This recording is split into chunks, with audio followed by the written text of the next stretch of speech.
Assalamualaikum warahmatullahi wabarakatuh. Selamat siang teman-teman. Iya. Dalam UAS kali ini kita dikasih tugas mengenai manajemen keuangan dan kita mengambil materi tentang manajemen risiko. Nah, kalian sudah tahu belum sih apa itu manajemen risiko? Belum. Belum ya. Nah, di sini akan saya jelaskan ya apa itu manajemen risiko. Menurut materi yang telah Ibu kasih dari Ibu Siska, definisi manajemen risiko yaitu penyimpangan yang diperoleh dari rencana hasil yang diharapkan. Nah, di sini dalam materi ini juga menjelaskan mengenai risiko investasi. Berarti kita menganalisa kemungkinan tidak tercapainya hasil keuntungan yang diharapkan. Besar tingkat risiko yang dimasukkan dalam penilaian investasi akan mempengaruhi besar hasilnya diharapkan oleh pemodal. Nah, kali ini saya akan membahas mengenai risiko manajemen dalam perusahaan. Nah, definisi risiko menurut saya pribadi adalah akibat yang kurang menguntungkan atau menyenangkan dan hal itu bisa menyebabkan kerugian dari suatu perbuatan yang dilakukan. Misal nih, kita masuk kerja, tapi kita malas-malasan. Nah, akibat dari risiko itu adalah kedepannya kita tidak akan diperpanjang oleh perusahaan. Apakah kalian sudah paham?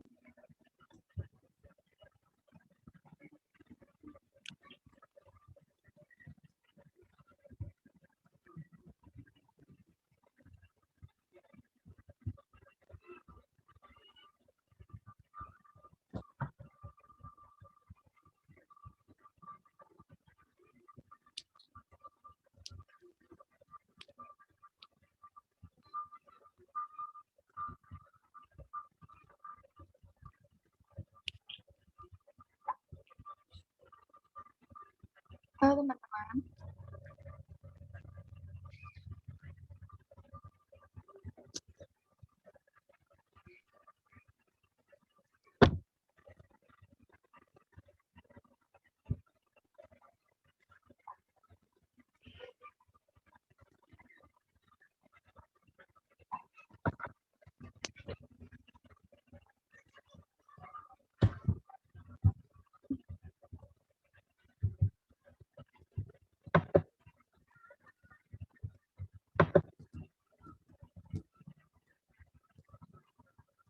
Nah, dalam risiko itu ada tujuannya. Yang pertama, melindungi perusahaan dari risiko ekonomi yang merugikan.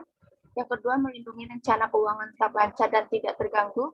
Dan yang terakhir, menjaga penghasilan perusahaan sehingga perusahaan tersebut tidak merugi dan tetap keberlangsungan hidup perusahaan terjamin. Nah, mungkin dari apa yang aku jelaskan bisa teman-teman analisis dan mungkin teman-teman bisa ngasih pertanyaan terhadap satu sama lainnya.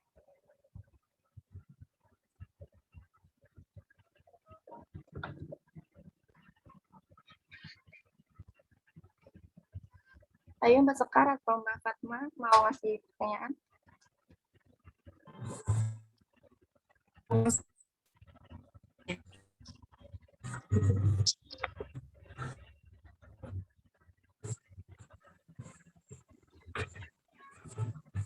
Seperti apakah manajemen risiko yang berhasil? Oh, baik. Menurut pendapat saya ya, penerapan manajemen risiko yang berhasil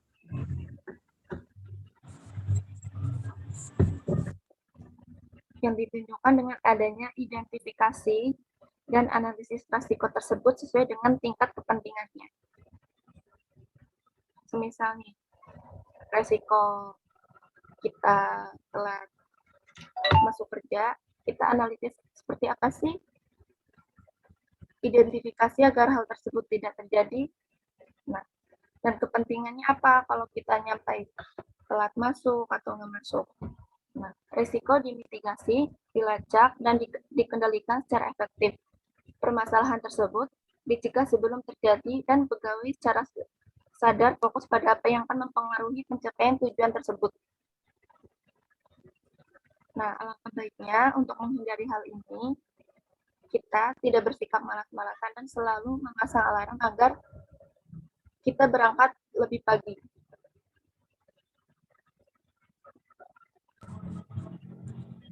Baik, makasih untuk Mbak Marwa.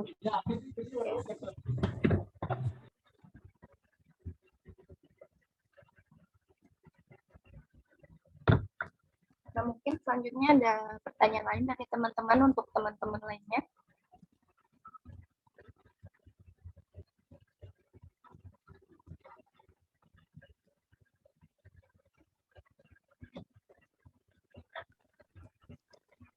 Pertanyaan untuk Mas Tommy, bagaimana memformulasikan risiko, mengingat kadang suatu risiko dapat menjadi penyebab dan akibat menjadi risiko itu seperti apa?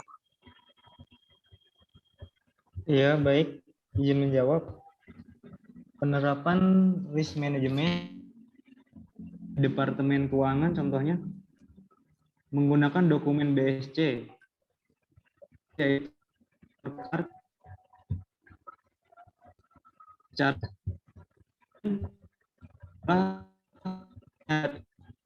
dari IKU, itu kata ini memandang risiko dari sudut sasaran atau tujuan, sehingga pola sasaran dan risikonya secara umum menggunakan formulasi risiko. Petunjuk formulasi risiko adalah dengan memperhatikan kondisi saat ini dan mengidentifikasikan kondisi apa yang akan dapat terjadi di masa yang akan datang serta akibatnya. Kondisi dan situasi terkini membentuk dasar bagi perhatian atas ketidakpastian di masa mendatang. Dengan menggunakan pandangan ini dalam mengidentifikasikan risiko yang kita dapat secara cepat, mengidentifikasi permasalahan utama, dan dapat mengolah risiko tersebut sebelum membesar.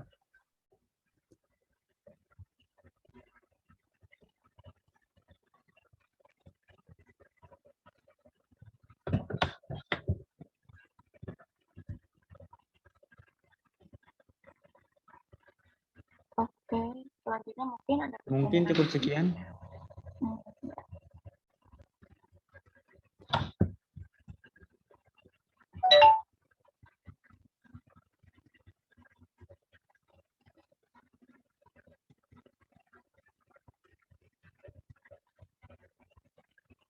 Nah, selanjutnya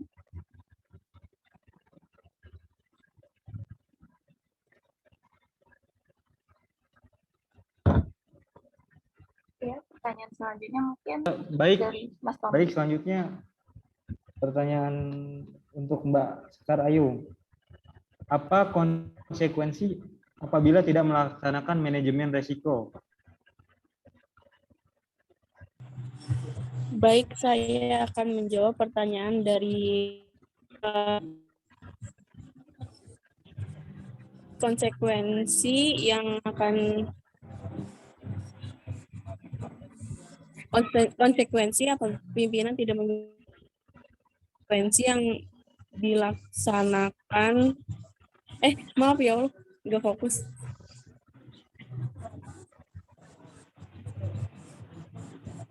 Saya akan menjawab pertanyaan dari Kak Tommy. Pimpinan tidak memiliki pandangan tentang resiko apa yang dapat terjadi, sehingga lebih banyak sumber daya yang dikeluarkan untuk memperbaiki masalah yang seharusnya dapat dihindari. Karena akan terjadi tanpa peringatan. Keputusan dibuat tanpa informasi yang lengkap atau pengetahuan yang memadai. Kemungkinan pencapaian program berkurang. Dan program yang ada selalu dalam kondisi kritis.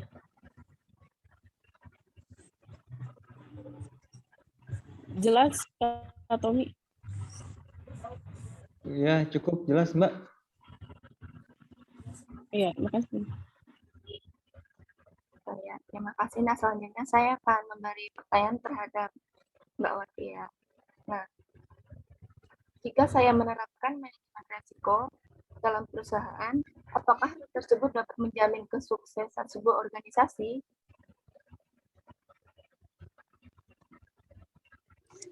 Baik, menurut saya tidak ada.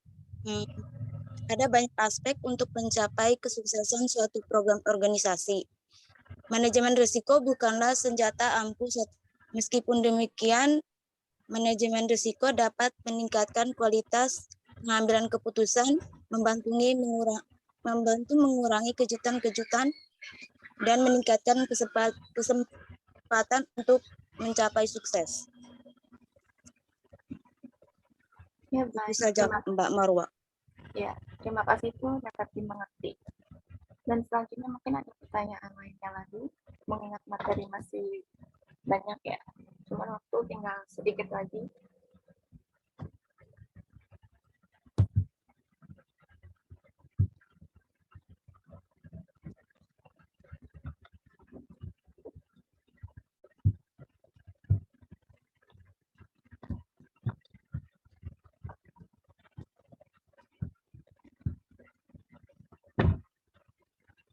Dari Mas Yandi.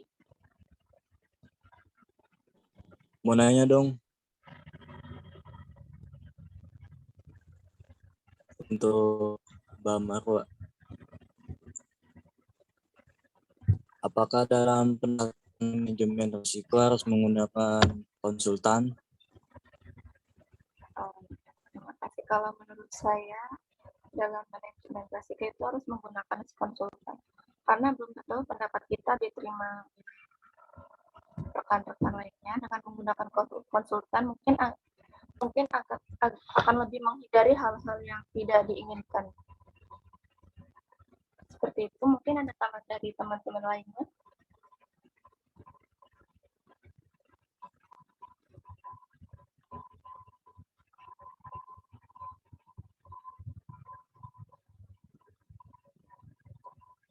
Mbak Wati mau menambahkan tadi pertanyaan dari Mas Yandi?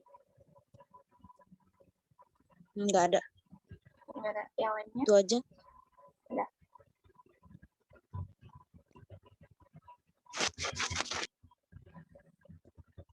Berarti udah cukup sekian ya.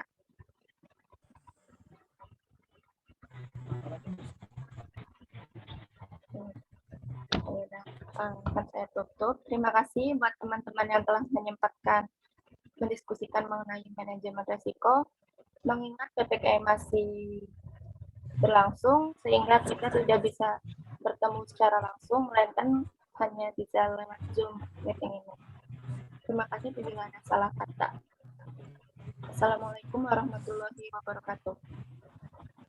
Waalaikumsalam warahmatullahi wabarakatuh.